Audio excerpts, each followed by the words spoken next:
What it do, 9 to 5 crew? Have you ever had an experience that was just so amazing that you were just glad that you got to do it? I'm talking about those bucket list things. I remember I got to see Hamilton and Broadway, and man, it was really, really pricey, but I'm glad I got to at least do it once. Welcome to our top 10 video of board games that you need to play at least once in your life. Now, last week we went over the games that I played once and didn't enjoy playing and won't play them again. And again, I can play games numerous times, and some people are saying you should play a game at least 3 or 4 times before you dismiss it. I think I should play a game 3 or 4 times before I can review it. I think that I am totally within reason to play a game 1 time and not want to play it again after that first experience. I think that's totally feasible. If you don't like a game, I've met plenty of other content creators and people who have played a game once and said, I played it once, not for me. That's okay. There's nothing wrong with that. You do you, right?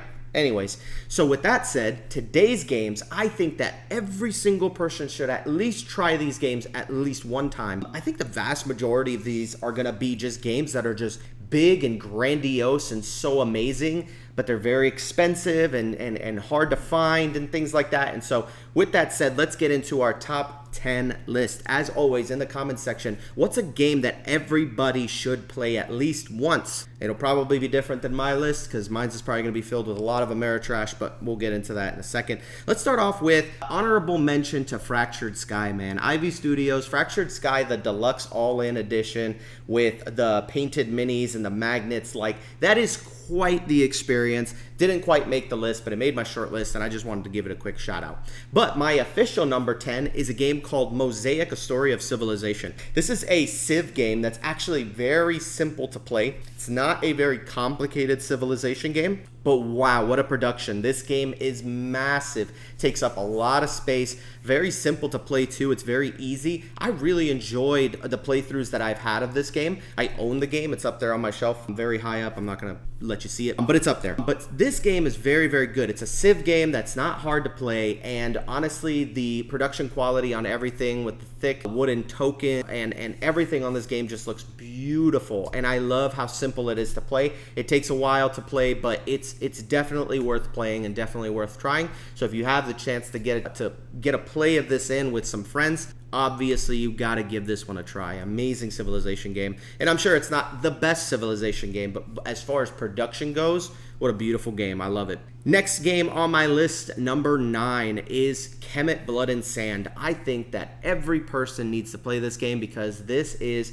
by far one of my very favorite area control games. I love Camelot Blood and Sand with all the miniatures, and then you've got the pyramids that you're building up, and that each level corresponds with a level of people, different tiles that you can buy, and these tiles that add combat power and movement and different things like that. Oh man, what a great game, and all the miniatures and stuff, and they're making this big deluxe box of it. If you guys haven't seen that thing is gorgeous. I think it's probably done now. It's probably already funded and they're in the production process of it. But man, Camelot Blood and Sand is amazing. If you guys can ever get a chance to play this, play it. If you can get your hands on a copy, it's a bit pricey sometimes, but man, it is quite the experience. Beautiful big map, and everybody's just competing for 10 points, but those 10 points are so crunchy. It's amazing. You guys got to try this one. I love Camelot Blood and Sand. That's my number 9. My number 8 is probably a game that's a little bit more on the affordable end, but it is just, for me, loads and loads of fun, especially with more people, and that is Cosmic Encounter. And I have the 42nd anniversary edition, but I'm not sure if there's a better edition than that. But 42nd anniversary edition, this is an older game. I mean, you could probably know that by the term 42nd anniversary. This has been around for a while. They have a ton of expansions for it, but the basic gist of the game is that you have these planets, and you're trying to settle on everybody has their own planets, and you're trying to settle your little flying saucers like on other people's planets. But while this is happening, you're playing cards to do different things, and you're battling each other and negotiating. It's super interesting. And when you invade a planet, you can get a whole bunch of people to come in and invade that planet as well. And the basic rules of the game are very simple because it's just like super simple, easy to pick up rules. But then everybody has their own asymmetric alien faction that I believe it starts like face down, and you can kind of activate your ability at a certain time. I think some of them are maybe active the minute you get the card. But the basic gist is that these alien cards are super broken. Like every single one of them is overpowered to the max. Like there was one that I remember seeing, it was like the wife, and you could like marry another player, and it's like you can share the victory with them and use them and stuff like that, and then you could divorce them if they're losing, and you can go marry somebody else. And it was just such an interesting concept for a game. And dude, I love it because it's like, here are the rules, however this alien breaks all the rules. And so it's such a fun experience. It's completely group dependent. You have to play this with the right people, just for a nice silly night of fun. I love this game. I love Cosmic Encounter. Definitely everybody's got to try at least one time playing this game. And if you like it, buy it. If you don't like it, at least you got it out of the way, man, and you can say, I have played Cosmic Encounter. It's one of those games you have got to try. That's my number 8. My number 7 is Return to Dark Tower. I played this game one time. I liked my playthrough up until a certain point when we lost, because it was like this, like everything just kind of spiraled so fast that it was like an instant loss because of one person's turn. And afterwards I was like, man, I was having fun up until that point, and then that point just kind of killed it for me. And I was like, I don't think this is a game I would ever buy. It's so expensive, and I just didn't enjoy the way that I lost. But there was a lot of people in the comment section saying, hey, we heard about your story and what happened, but this is what you needed to do better, and this is what you could work on. So I'm still holding out hope that this game is actually good, because it's a game that I know my wife would really, really like.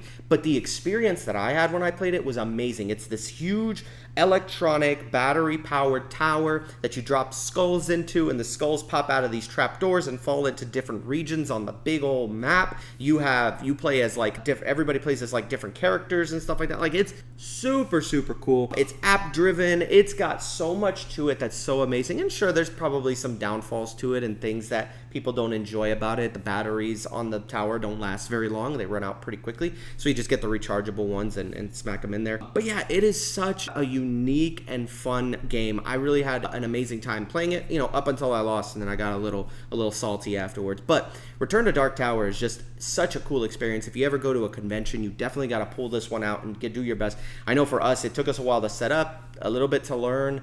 We had to go back and get new batteries, and there was a lot that contributed to it. But if you can get into a good environment where everything is like perfect for playing this game, dude, this game is great. Next level experience, really cool. Toy factor is through the roof, which is awesome. Some people like that, some people don't. Some people just say this isn't even a game, it's just an activity. But I really like this. I felt like it was a great game, really fun, and I think everybody should get a try on this game. My number 6 is Foundations of Rome. This is a game that's a perfect example of play it once, because I played it once at Dice Tower, and I was like, I'm not gonna buy this game, but that was pretty neat. And Foundations of Rome is like this huge map where everybody is placing their own like city pieces, but these city pieces are 3D modeled, beautifully rendered. The sun dropped, beautiful paint job on these things with the shadows and the different texture. Bro, this is one of the most amazingly produced games. It's coming at a crazy $200 price tag, but the insert, everything, the way that everything fits into the box is massive. I don't even know if it fits inside of a calyx, but it probably does. I'm assuming they kind of put those things in there, but it is a huge box. But man, what a cool experience, man. And the game is not hard to learn. Like, it was so simple that anybody could play it. It was almost, I wouldn't say it's gateway, but I'd say it's like gateway adjacent. Like, it's just there. I think some people could say, my friend group could definitely get the hang of this, and they're not even board gamers, but it's definitely a very fun experience. I love that the way everything is produced. Very, very good production value. Honestly, this top 10 list could be just top 10 produced games, but Cosmic Encounter wouldn't fit into that. I'm just looking at the experience that I had from playing it. It's definitely a game you've got to at least try one time in your life. It is very, very good, and who knows, you might want to try it even more than that. That's my number 6. My number 5 is Dead Reckoning. Recently got the chance, well, it's not that recent, but I got a chance to play this with a buddy of mine. He absolutely loves this game and has been wanting it for so long, and he finally got his copy. And I had such a blast playing this game, man. There are so many cool things about this game. It's a lot of rules. It's very heavy, like, as far as rules go. A lot of moving parts and things that make this game not the most approachable game. So this is not a game you're going to play with. It is not gateway friendly at all. This is a game that you're going to have to play with gamers. And we played like a 2-player game, and I'm sure that the 3 and 4-player games are great. It's got a ton of expansions. They just came out with the new edition that comes with the wooden crate. Woof. It's such an amazing game. The combat is really fun. There's like this big ship that you drop cubes into, and they fall down the side of the ship, and they land in these different little regions, and depending where they land depends what you do with the cubes. And oh man, it's like how much damage you take or whatever, or I forget, but it's so good, man. And then on top of that, you have these cards that you're playing every turn that are in sleeves, but then you can discover new cards that you add in there, and the cards are like see-through, and so you literally have like a card that has like 1 line of text, but then you can upgrade it and add a 2nd line of text, so it has more abilities that can trigger. Man, and this all came from Mystic Vale, which kind of started that whole thing, and it's the same company, same designer. I think it's John DeClaire, right? John DeClaire? Yeah. And so, dude, that whole system of like multi-tiered cards going into the sleeves, chef's kiss. Like, what a crazy, amazing experience. Well produced, beautiful game. I just had a blast playing this, and like you're picking up treasure and you got to drop it off at your ports and things like that, and you got to sometimes combat one another, but you're more so just kind of exploring and finding islands and doing different things. It is amazing. Dead Reckoning is a game you have to play at least one time. Like, you have to. You got to try it. It's such a... Definitely, if I'm looking at games that are like pirate themed, it is probably the best pirate game of all time. I think some people would probably say Maracaibo's up there. I think Maracaibo's a pirate-themed game. I struggle to think of another pirate game that I like more than Dead Reckoning. Like, this has got the pirate theme, like, perfect, okay? Unless somebody comes out with a One Piece game. Make it happen, Simon. I need it. I need a Simon-produced One Piece game. You know what? I'll do it myself. I'm going to make that game. One day, you will see.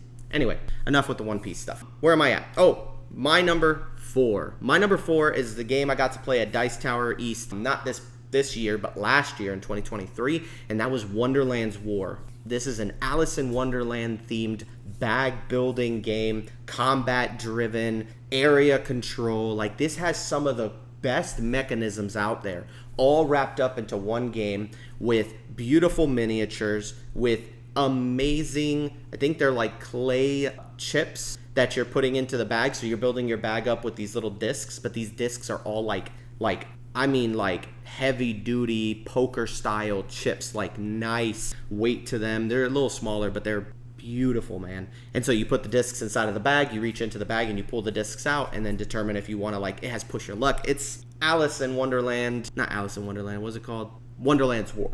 Wonderlands War, amazing experience. I love the area control. I love all of the things that you're doing in this game. So many great mechanisms in one game.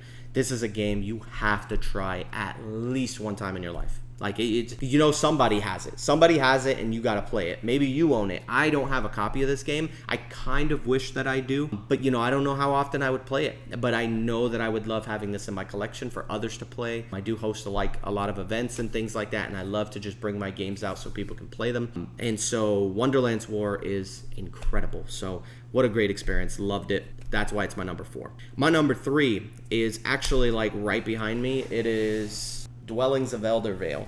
Dwellings of Eldervale, got to play this at Dice Tower. I had ordered my copy because the pre-orders for, like, the next print run had come out, and I was like, pre-orders are up. I'm pre-ordering it. My friend David pre-ordered it as well, and then we pre-ordered it, then we went to Dice Tower, and we got a chance to play it. Now, it wasn't exactly what we had expected. Like, there was some stuff to it that we were kind of like, oh, that's a little different than I anticipated, and I'm not sure I like certain aspects of the game, so it wasn't like a 10 out of 10, but the experience we had with that board set up with these big monster miniatures, with these big huge bases that, you know, make noise when you move, like, it is such a cool experience to play the, like, deluxe most deluxe version with the wooden resources. It's such a cool game. It's worker placement, and you've got these different cards that have different abilities, and there's like these different tracks you're trying to go up, and the more you go up certain tracks, that's like a multiplier for how much points you score for your dwellings in those areas. Like, it's super cool. And then the cool thing is too, I love the mechanic of these. You have like these basic workers, and then those workers, in order to really score points in the game, you have to turn them into dwellings. And you take the worker meeples and you put little hats on them, and they turn into like little houses.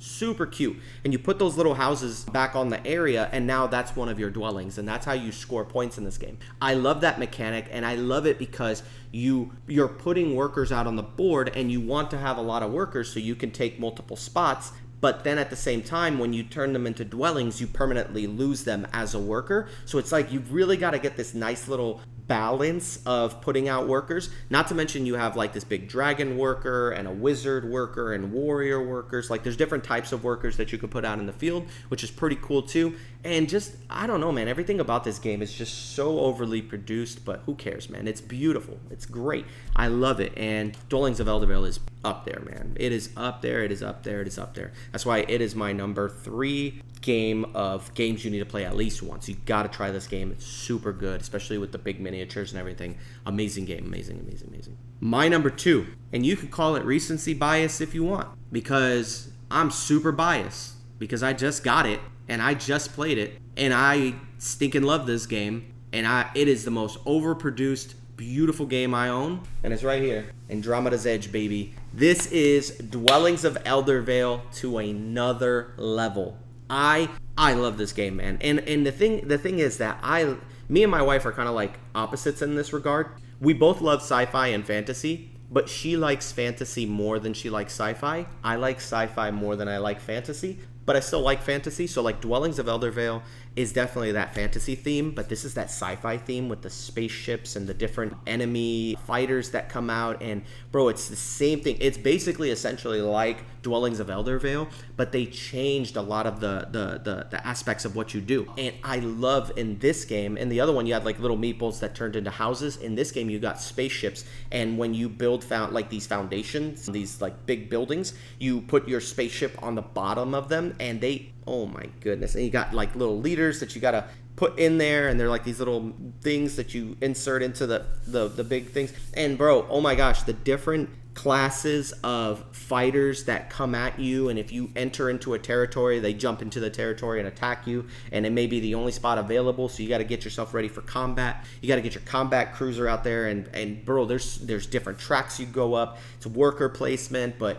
so many other different mechanics in there. And then the fighting system is cool. It's the one thing that I don't like about Dwellings of Eldervale and Andromeda's Edge. I don't like the combat. Like, I don't like the dice combat, but I'm not like the biggest hater of it either. Like, I just don't like that if I roll like 3 dice, this is how at least we played it in Dwellings of Eldervale. If I roll like 3 dice and they're all 5s, but you roll 1 dice and you get a 6, you win the combat. And it's just so lucky. It's like, now the odds of the person rolling the 3 dice are higher that they're going to roll a 6, but it's not a guarantee. And it's not even that high of a percentage, you know what I mean? It's still not a guarantee for you. The odds are a little higher, but it's just kind of like, it just feels bad to lose against somebody with 1 dice, you know what I mean? And I think in Andromeda's Edge, they kind of fixed that with like the targeting system and different things that they added. But dude, Andromeda's Edge, I think, is just prettier. I think it's nicer, better produced, and that's saying a lot because Dwellings of Eldervale is produced so well. But this just takes Dwellings to like the next level for me, which is why it's like the next one up. You got to try this game at least once. And if you're in Central Florida, just hit me up for a game night. I will literally bring this over to the house and play it, okay? With that being said, let's go to my number 1 greatest experience. This is like the number 1 game that I think everybody should at least try it one time in their life.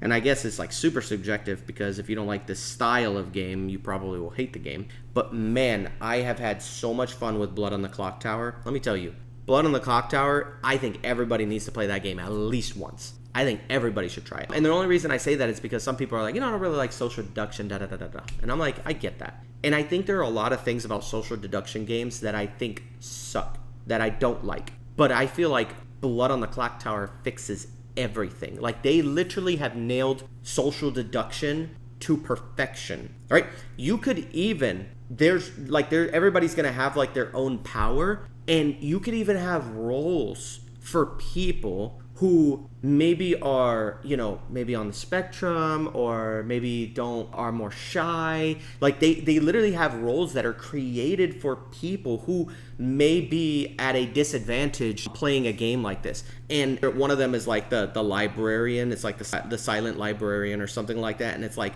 whenever it's time to get everybody under control, the silent librarian says, and then everybody has to be quiet, and anybody who's talking, the silent librarian points at them and they die immediately that night. It's like, that's a cool role to give to somebody who's just kind of like, I don't want to be on anybody's team, but I just want to be this neutral character that comes in, watches, and makes sure that I check in on people. Like, they have roles like that. They have all sorts of stuff. And it is so much fun because everybody gets their own unique player power. You're not just going to be like, well, I'm just a villager, I don't do anything. No, it's you have an ability. Some people's abilities only activate when they die, so they're trying to get themselves killed so they can get information. There's some people who their abilities activate in different ways, and it is just such a great game and such a fun experience. And again, it's group dependent, and it's also DM dependent. Not DM, it would be like, what are they called? The storyteller. But they're basically like a dungeon master from D&D that you put the game together. Like, those people need to be really good at what they do, because if they're not, you can have a very bad experience with it. If it's not an outspoken person and you're struggling to hear what they're saying, and it could be difficult. And if you don't have the right setting and environment, you don't have like a big open space where people can have conversations quietly without kind of overhearing one another. I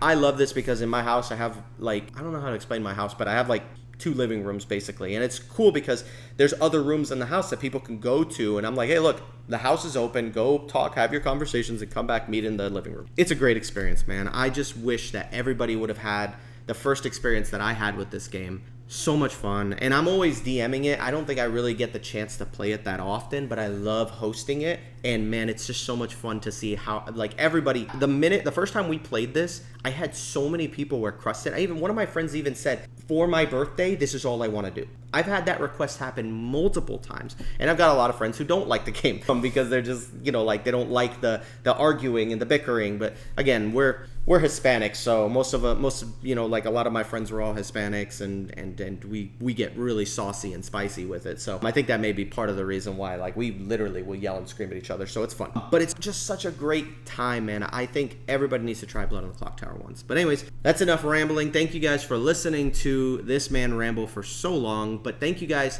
so much for liking this video. If you got this far into the video, like this video now. Don't forget to hit the subscribe button if you haven't. It's helping to grow the channel. We're already at like almost like 11,200, and I'm like, bro, let's keep it going. I'm trying to get to 20K. I'm trying to get all the way to 20,000 by the end of the year. We've only got a few months left. I probably won't get there, but you know what? I know we can get there eventually, and you guys are doing an amazing job of spreading the word and sharing these videos with your friends. Post them on social media, share them with people, and that's it, man. So don't forget, let me know in the comment section what's a game that everybody needs to try at least once. Maybe it's a game I haven't played, and maybe I need to try it. And so thanks you guys for tuning in. See you guys later.